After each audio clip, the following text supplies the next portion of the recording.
हर दफा झूठे ऑपरेशंस, जवाबी वार और सर्जिकल स्ट्राइक्स का मंजन बेचता रहा। अब की बार पाकिस्तान इसे फेस सेविंग नहीं देगा, तो शायद इसीलिए वो इस दफा बड़ा रिस्क लेने की तैयारी कर रहा है। इसकी सेनापति भी यही सोच रहे होंगे कि मोदी जी सठे आ गए हैं। जिस सेना में अभिनंदन जैसे नमूने हों, जो अपने विमान गिरवा कर लातें और घूंसे खाने के बाद मुल्क जाते ही वीर चक्र ले लें। इस दफा अगर युद्ध हुआ तो ये आपके लिए एक युद्ध से ज्यादा नहीं होगा, लेकिन हमारे लिए ये ग़ज़वा-ए हिंद होगा। मोदी जी, ये युद्ध दो फौजों के दरमियान नहीं, बल्कि आपकी फौज का पूरी पाकिस्तानी कौम से होगा।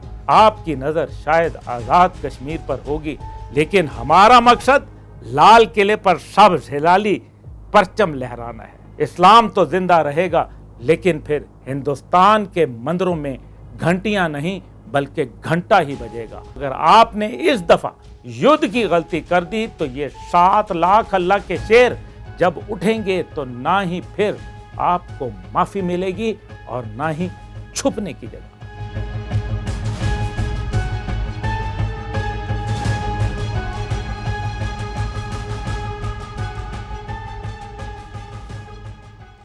बिस्मिल्लाहिर्रहमानिर्रहीम। नाज़रीन कराम, अस्सलाम वालेकुम। इरादा तो ये था कि आज बात की जाए DGISPR की प्रेस कॉन्फ्रेंस या वज़ीर ख़ारजा की सेनेट में की गई तकरीर पर, लेकिन आज बात होगी बुचर ऑफ गुजरात और इस ग्लोबल टेररिस्ट मोदी के इस आदेश पर जो इसने अपनी सेना को दिया।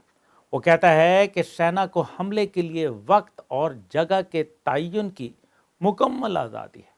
नफ़रत का ये व्यापारी हर फॉल्स फ्लैग से फ़ायदे कशीद करके भाग निकलता है, लेकिन अब की बार नरेंद्र मोदी का पाला हुआ नफ़रत का ये सांप इसे ही डसने के लिए तैयार है। वो हर दफ़ा झूठे ऑपरेशंस, जवाबी वार और सर्जिकल स्ट्राइक्स का मंजन बेचता रहा, लेकिन अब की बार वो फंस चुका है। वो जानता है कि झूठे उड़ी हमले और सर्जिकल स्ट्राइक्स जैसे किसी भी स्टंट से वो बिहार का इलेक्शन नहीं जीत सकेगा।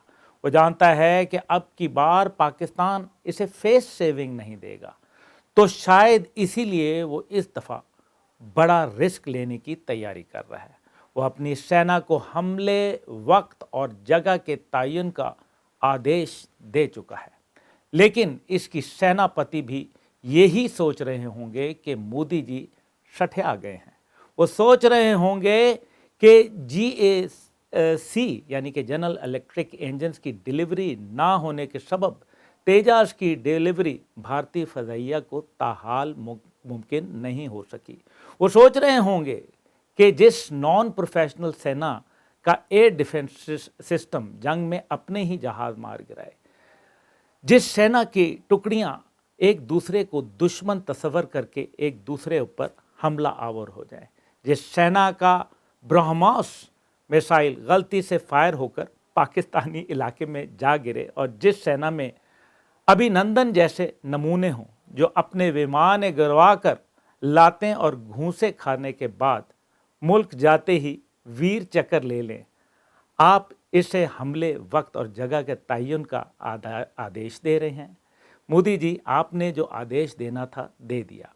आपकी सेनापति आपसे कुछ बोले नहीं, लेकिन मैं आपको बता दूं कि इस दफ़ा अगर युद्ध हुआ तो ये आपके लिए एक युद्ध से ज़्यादा नहीं होगा, लेकिन हमारे लिए ये ग़ज़वा-ए हिंद होगा। हमारे आका सरवर कायनात नबी आखिर ज़मान सल्लल्लाहु अलैहि वसल्लम की बशारत की रूह से ये पाकिस्तान में बसने वाले हर बच्चे, जवान, मर्द और औरत के लिए इस पाक बशारत की रोशनी में अपनी जान, माल, औलाद की कुर्बानी का एक मौका होगा। मोदी जी, ये युद्ध आपकी 12,48,000 की फौज का पाकिस्तान की 7 लाख फौज से नहीं, बल्कि 25 करोड़ की फौज से होगा। मोदी जी, ये युद्ध दो फौजों के दरमियान नहीं, बल्कि आपकी फौज का पूरी पाकिस्तानी कौम से होगा। मोदी जी, याद रखें, अब की बार कौम पीछे नहीं बल्कि अपनी मुसल्लह अफवाज के साथ खड़ी होगी, और तारीख गवाह है कि ताकतवर फौजें कभी भी मुत्तहिद कौमों के सामने खड़ा होने की जुर्रत नहीं कर सकती। मोदी जी, आप मरने के बाद 6 मजीद जन्मों की तवक्को रखते हैं और हम किसी ऐसे कुफ्र व इस्लाम के मार्के में जामे शहादत के बाद अपने आका के हाथों जामे कौसर पीने की तवक्को। मोदी जी, आपने 1000 की तरह ताकत और हथियारों के जोम में मैदान में उतरेंगे, लेकिन हम इन 313 की तरह अल्लाह की नुसरत के साथ मैदान में उतरेंगे और फिर ऐसा मार्का बपा होगा कि हम इन 313 की यादें ताज़ा करा देंगे। मोदी जी, इस दफ़ा उम्मीद है आप अकेले नहीं होंगे, इस दफ़ा आपके हमनवा भी साथ होंगे जो नहते फ़लस्तीनियों पर अपनी ताकत आजमा कर खुद को बहादुर समझते हैं। तो मोदी जी, इन्हें भी बता दें, इन्हें भी आदेश दे दें कि अब की बार मार्का खैबर के फातेह और शेर खुदा के गुलामों से है। मोदी जी, इन्हें बताइएगा कि अब की जंग यरूशलेम के फातेह खालिद बिन वलीद, उबैदा बिन जर्राह और उमर फारूक के पैरोकारों से है। मोदी जी, इन्हें बताइएगा कि अब के मुकाबला सलाहुद्दीन अय्यूबी के जान नशीनों से है। मोदी जी, आपकी नज़र शायद आज़ाद कश्मीर पर होगी, लेकिन हमारा मकसद लाल किले पर सब हिलाली परचम लहराना है। मोदी जी, याद रखें, मामला अगर न्यूक्स तक गया तो पाकिस्तान के 25 करोड़ के खात्मे के बाद भी इस्लाम तो जिंदा रहेगा, लेकिन फिर हिंदुस्तान के मंदिरों में घंटियां नहीं बल्कि घंटा ही बजेगा और दुनिया एंडेंजर्ड जो हिंदू पीछे रह जाएंगे, बचे खुचे, उनको एंडेंजर्ड करार दे के इनकी अफजाइश नस्ल की कोशिशें करेगी। मोदी जी, जो मैं कह चुका वो मेरे और मेरी तरह हर पाकिस्तानी के जज्बात हैं और अगर आपने इस दफ़ा युद्ध की गलती कर दी तो ये 7 लाख अल्लाह के शेर जब उठेंगे तो ना ही फिर आपको माफ़ी मिलेगी और ना ही छुपने की जगह। मोदी जी, आपसे गुजारिश है, अपने आदेश का पालन कीजिएगा। हम मुंतज़िर हैं। पाकिस्तान जिंदाबाद।